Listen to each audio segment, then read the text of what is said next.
말씀은 이사야 64장 1절부터 12절까지 되겠습니다. 우리 교독하시면 제가 먼저 읽고 우리 여러분 또 2절 이렇게 읽어주시기 바랍니다. 이사야 64장 1절부터 12절.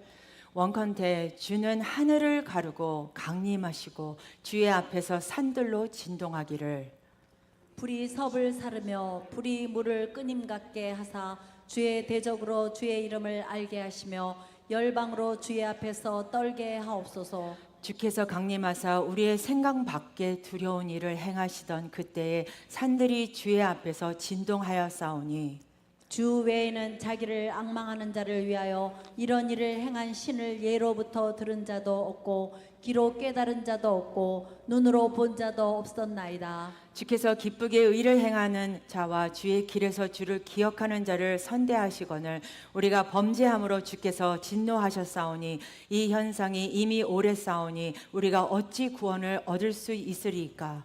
대저 우리는 다 부정한 자 같아서 우리의 의는 다 더러운 옷 같으며 우리는 다 세폐함이 잎사귀 같으므로 우리의 죄악이 바람같이 우리를 몰아가나이다. 주의 이름을 부르는 자가 없으며 스스로 분발하여 주를 붙잡는 자가 없사오니 이는 주께서 우리에게 얼굴을 숨기시며 우리의 죄악을 인하여 우리로 소멸되게 하셨음이니이다.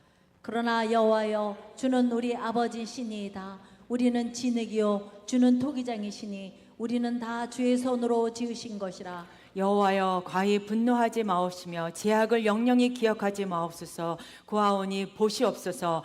보시옵소서. 우리는 다 주의 백성이니이다. 주의 거룩한 성읍들이 광야가 되었으며 시온이 광야가 되었으며 예루살렘이 황폐하였나이다. 우리 열조가 주를 찬송하던 우리의 거룩하고 아름다운 전이 불에 탔으며 우리의 즐거웠던 곳이 다 황무하였나이다.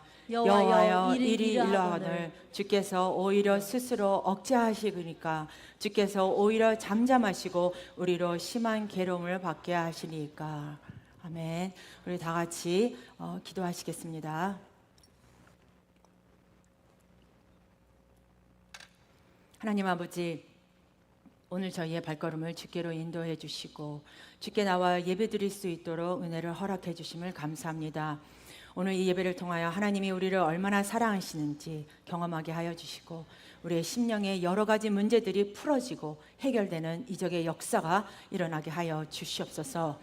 오늘 이 거룩하고 복된 날 빈손으로 나오지 않고 마음과 정성을 다해 준비한 예물을 기뻐 받아주시고 드린 손길에 30배, 60배, 100배 풍성한 열매와 놀라운 축복을 체험하게 하여 주시옵소서.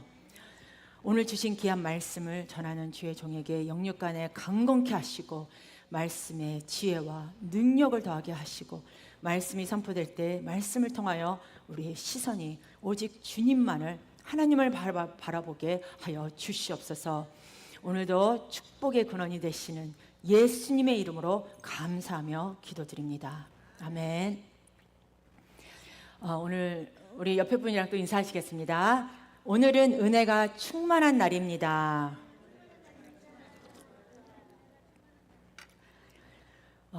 말씀 제목은 진정한 부흥을 일으키는 삶이라는 제목을 갖고 우리가 함께 은혜를 받겠습니다. 여러분은 부흥이 무엇이라고 생각하십니까? 많은 사람들은 부흥을 단순히 양적인 성장, 곧 교인 수의 증가로 이해합니다. 하지만 revive이라는 영어 동사에서 나온 부흥, revival의 진정한 의미는 다시 살아나다라는 뜻입니다. 다시 말씀드리면 진정한 부흥은 생명이 회복되고 소생하고 변화와 개혁이 일어나는 것입니다. 하나님은 이런 영적인 부흥을 원하고 계십니다. 그러므로 우리는 하나님의 부흥을 꿈꾸고 그 부흥을 사모해야 합니다. 성도 여러분, 우리에게 지금 이 부흥이 절실히 필요할 때입니다. 여러분 삶에, 가정에, 그리고 우리 교회와 또 민족 가운데 부흥이 일어나야 합니다. 하지만 이 부흥은 세상의 힘으로 세상의 지식으로는 절대로 이루어질 수 없습니다. 오직 전능하신 하나님만이 진정한 부흥을 일으키실 수 있습니다. 오늘 본문 이사야서 64장 말씀에는 이사야서 63장에 이어서 자기의 죄를 회개하며 하나님의 은혜를 구하는 이스라엘 백성의 기도입니다. 이스라엘 백성들은 하나님의 백성임에도 불구하고 그들은 하나님을 찾지 않고 하나님께 구하지 않았기 때문에 고난을 겪게 됩니다. 그로 인해 하나님의 성전은 불타버리고 나라는 망해서 하나님께서 주신 기업을 다 잃어버리고 이방 나라의 포로로 잡혀오게 된 것입니다. 그리고 오늘 본문은 이스라엘 백성이 포로로 끌려가면서 낙심하고 좌절한 모습을 보여줍니다. 성도 여러분, 이 모습은 오늘날 교회의 모습과도 비슷합니다. 많은 교회와 성도들이 마귀에게 사로잡혀 낙심한 채로 살아가며 부흥에 대한 소망조차 잃고 살아갑니다. 심지어 부흥이 불가능하다고 믿는 시대가 되고 말았습니다. 그러나 부흥은 불가능한 일이 아닙니다. 우리가 하나님과 올바른 관계를 맺을 때 부흥은 반드시 일어납니다. 그럼 부흥이란 무엇일까요? 하나님이 우리 가운데 임재하시는 것입니다. 본문 1절에서 하늘을 가르고 강림하소서, 바로 이것이 부흥입니다. 하나님이 우리 가운데 임재하시고 하나님을 대면하는 것이 바로 부흥입니다. 그런데 우리는 종종 하나님의 얼굴이 아니라 손만 구하고 있습니다. 이것도 주세요, 저것도 해주세요 하며 구하기만 합니다. 하지만 진정한 부흥은 하나님의 손길만이 아니라 하나님의 임재를 구하는 데서부터 시작되는 것입니다. 그리고 그렇게 구할 때 하나님도 기꺼이 임재하십니다. 예수님께서 이 땅에 오신 것이 바로 그 증거입니다. 오순절에도 하나님께서 성령으로 교회 위에 내려오셨습니다. 그리고 예수님께서 다시 오실 날도 하늘로부터 천군 천사들에 둘러싸여 내려오심으로 시작될 것입니다. 또한 성경은 예수님이 오시는 그 순간마다 부흥이 일어났음을 증거합니다. 이와 같이 우리 교회에, 또 가정에, 또한 여러분의 삶에 늘 주님의 임재 안에 거하시기를 간절히 기원합니다. 그런데 우리가 깨달아야 할 것은 부흥은 한 사람으로부터 시작될 수 있다는 것을 믿으시기를 바랍니다. 1912년 첫 항해를 시작한 타이타닉 홀은 당시 세계 최대의 여객선이었습니다. 그러나 빙상과 충동하여 1,500명의 목숨을 잃은 비극적인 사고를 겪었습니다. 그런데 영화에서는 나오지 않지만 많은 사람들이 이렇게 알지 못하지만 타이타닉 호에는 존 할퍼이라는 목사님이 타고 있었습니다. 그는 시카고 무리교회의 부흥회를 위해 미국으로 가기 위해 그 배 안에 있었던 것입니다. 헐플 목사님은 배가 침몰하던 그 밤 어려움을 뚫고 구명 보트로 갔지만 자신의 딸만 태우고 자신은 복음을 전하기 위해 배에 남았습니다. 그리고 목사님은 죽음의 위험 속에서도 계속해서 복음을 전했습니다. 예수님을 믿으십시오. 예수님을 믿으십시오. 오늘이 바로 그 구원의 날입니다. 라고 이렇게 전하신 것입니다. 심지어 물에 빠진 절박한 상황 속에서도 사람들에게 복음을 전했습니다.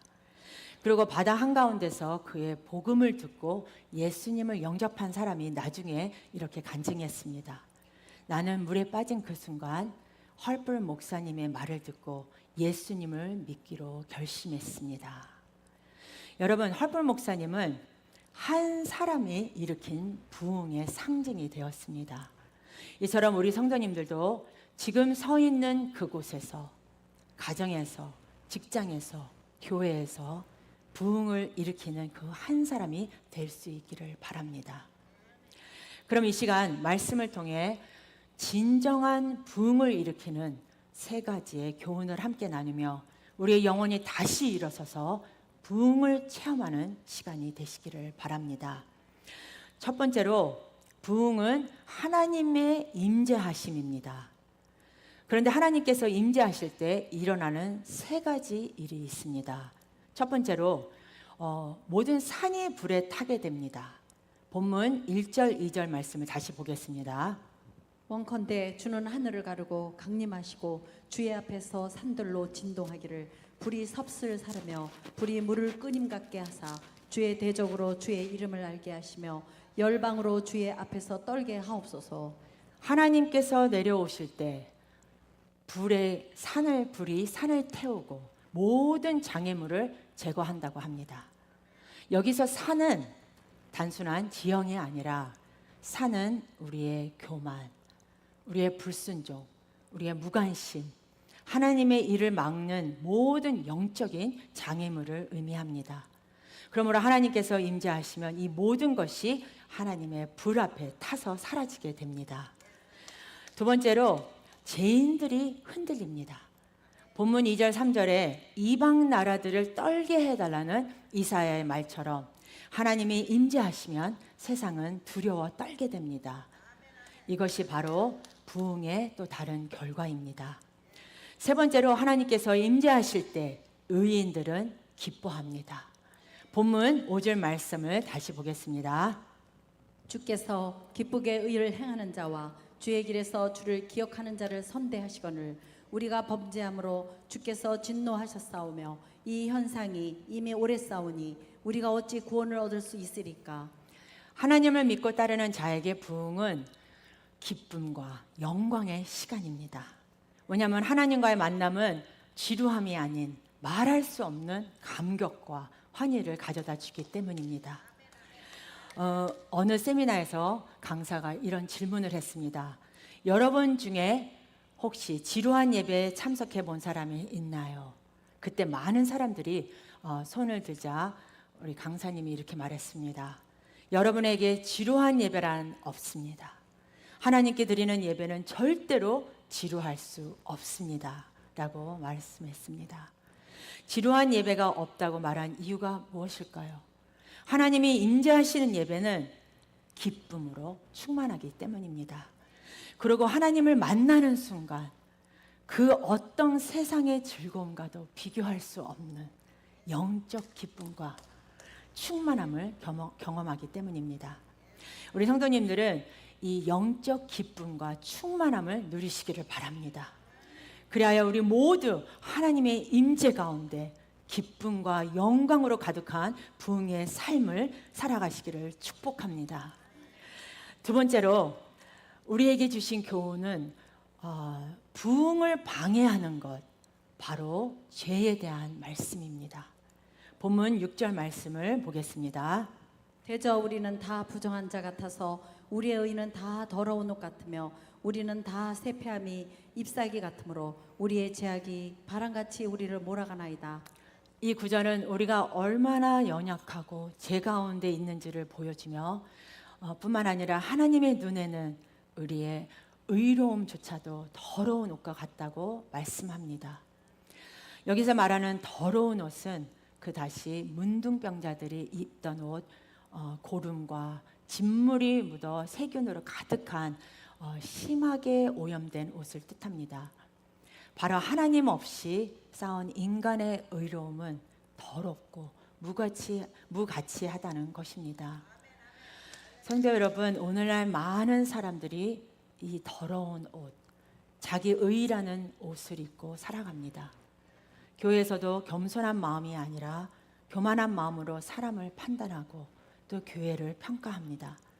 그러나 하나님은 결코 그런 모습을 기뻐하지 않으십니다. 또한 본문에서 모두가 나뭇잎처럼 시들었다고 합니다. 나뭇잎은 나무에 단단히 붙어 있는 것처럼 보이지만 바람 한 번이면 쉽게 땅으로 떨어지고 맙니다. 바로 자기 의에 기대어 사는 사람의 모습이 쉽게 떨어지는 나뭇잎과 같은 것입니다. 바로 가정 문제, 재물 문제, 감정적인 문제 등 인생의 바람 앞에서 그 믿음은 쉽게 흔들리고 떨어져 나갑니다. 그런데 더 심각한 것은 많은 사람들이 이런 상태에 안주하고 있다는 것입니다. 본문 7절 말씀을 보시겠습니다. 주의 이름을 부르는 자가 없으며 스스로 분발하여 주를 붙잡는 자가 없사오니 이는 주께서 우리에게 얼굴을 숨기시며 우리의 죄악을 인하여 우리로 소멸되게 하셨음이니라. 그런데 아무도 주의 이름을 부르지 않습니다. 뿐만 아니라 주님을 굳게 의지하려고 분발하는 사람도 없습니다. 하나님께 부르짖지 않고 하나님을 붙잡기 위해 노력하지 않는 이 상태가 바로 부흥이 멈춘 이유입니다. 또한 예배에 참석하는 것이라도 내가 하나님께 무언가 대단한 일을 했다고 여기는 그 마음, 또 부흥을 간절히 사모하지 않는 무관심, 이런 영적인 태만이 하나님의 임재를 가로막고 있는 것입니다.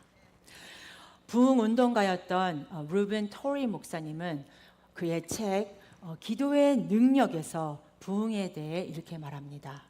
주님이 오실 때까지 함께 기도할 때 아주 작은 핵심 그룹이 있다면 교회의 부흥은 반드시 일어납니다.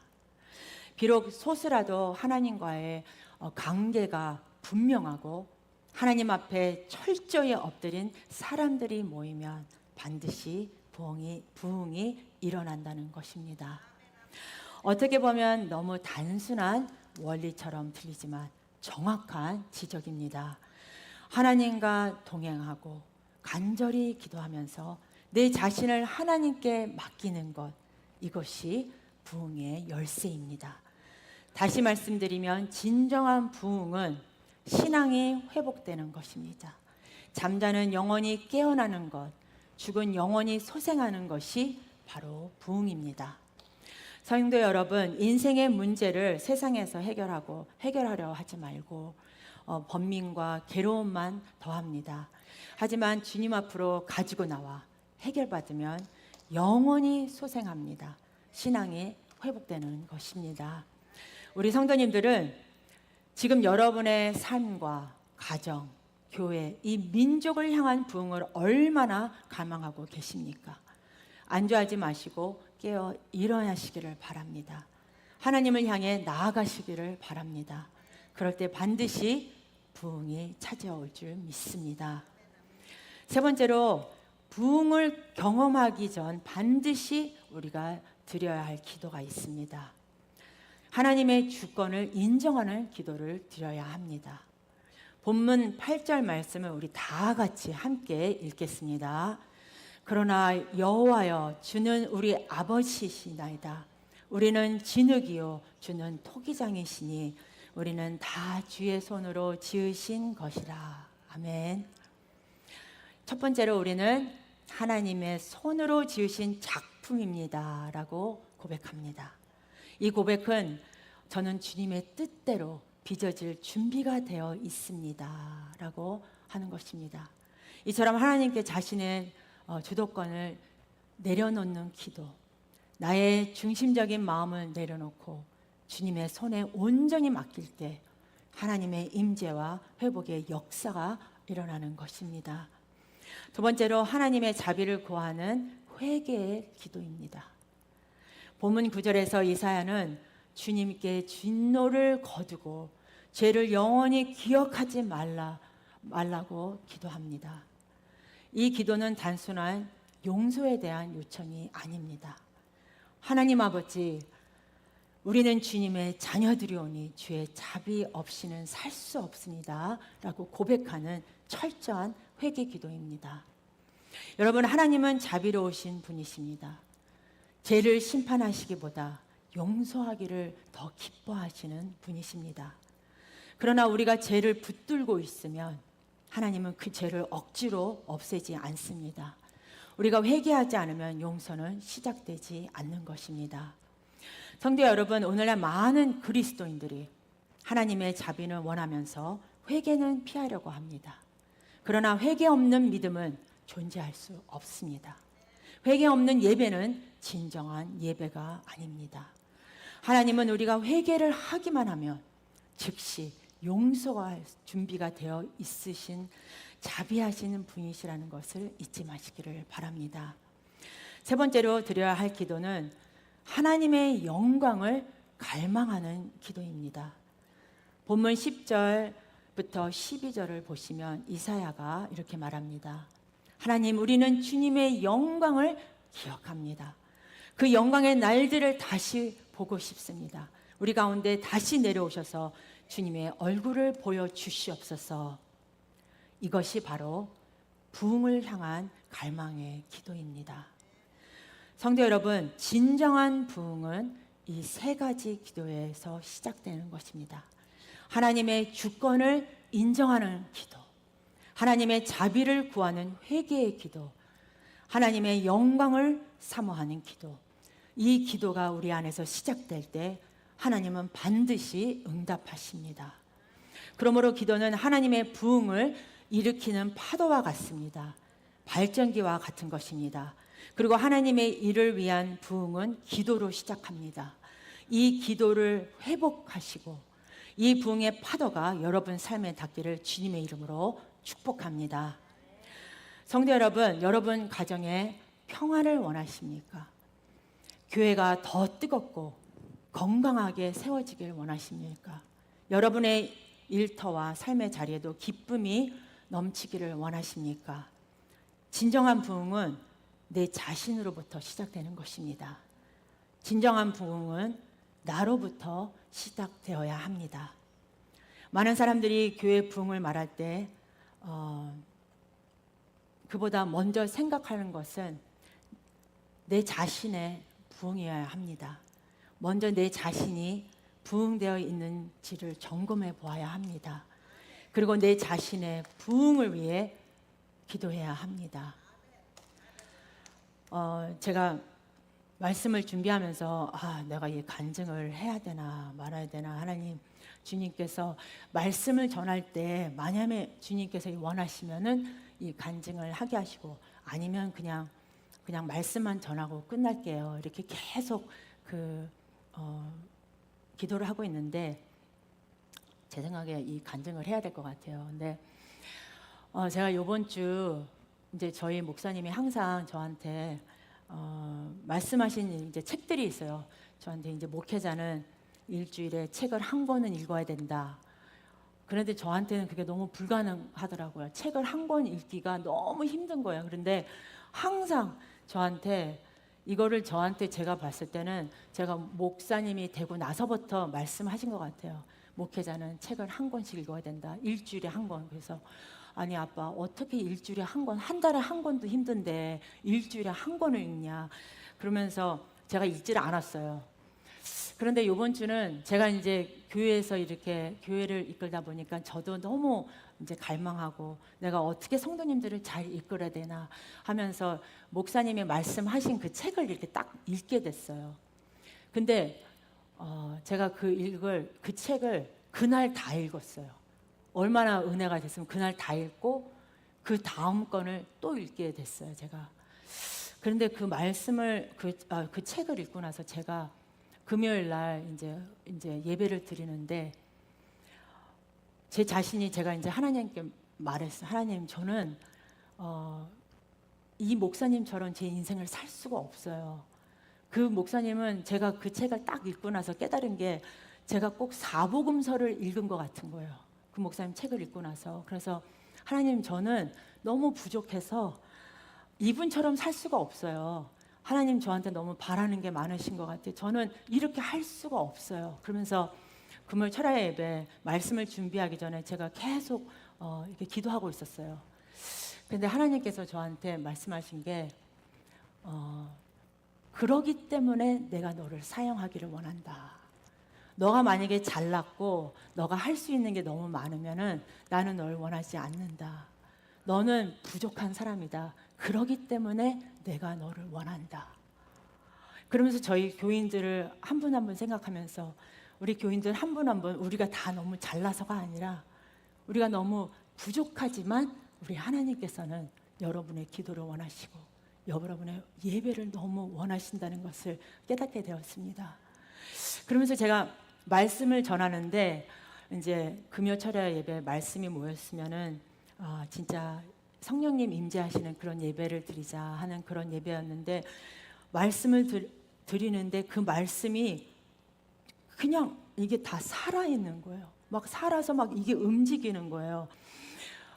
꼭 무슨 제가 예수님을 처음 왜 영접했을 때 그 왜 우리의 삶에 막 변화되고 막 모든 것이 막 은혜가 되는 그런 순간이었어요. 그래서 그러면서 저한테 우리가 예배를 마치고 기도를 하는데 입이 안 열리더라고요. 어떻게 기도를 해야 될지.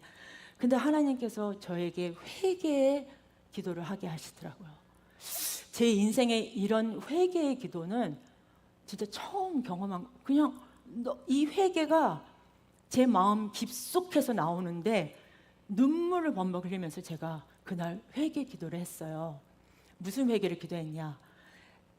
이렇게 보잘것없는 나를 하나님께서 사용하신다고 그러는데 내가 너무 내 고집대로 내 마음대로 한 것을 용서하여 주시옵소서. 그런 회개를 기도하게 됐어요. 그리고 나의 모든 상황들이 너무 감사한 거예요.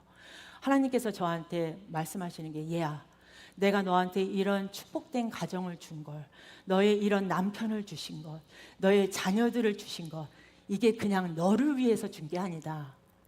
나를 위해서 너에게 준 거다. 그럼 너는 지금 나한테 얼만큼 줬니?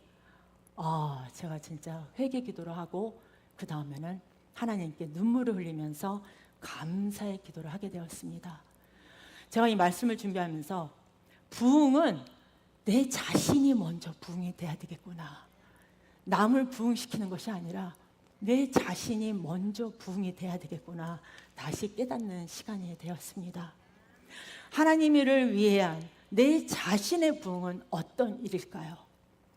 하나님의 영광을 드러내는 부흥입니다.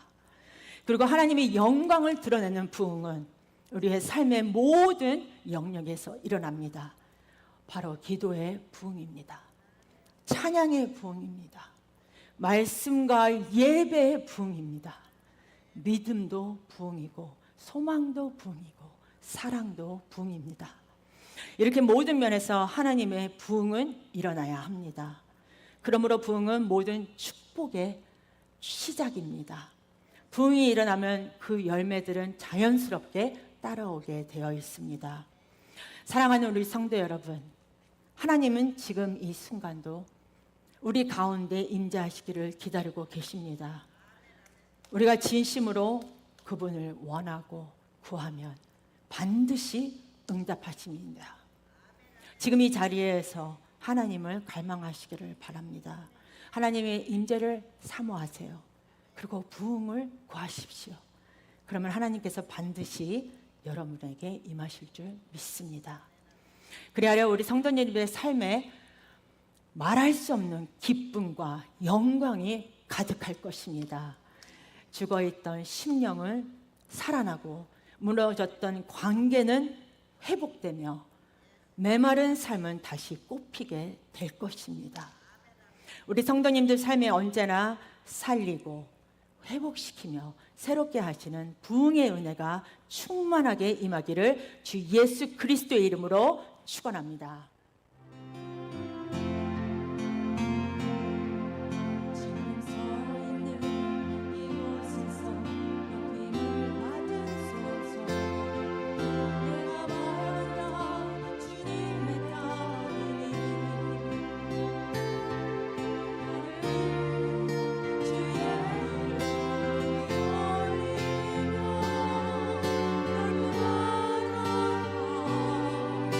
주를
May the grace of the Lord Jesus Christ, the love of the Father, and the communion of the Holy Spirit be upon everyone who has decided to obey and follow you until the end. 지금은 우리 주 예수 그리스도의 은혜와 하나님 아버지의 무한하신 사랑과 성령의 위로 교통 인도하심이 이곳에 모인 성도님들에게 영원토록 함께 있을지어다. 아멘.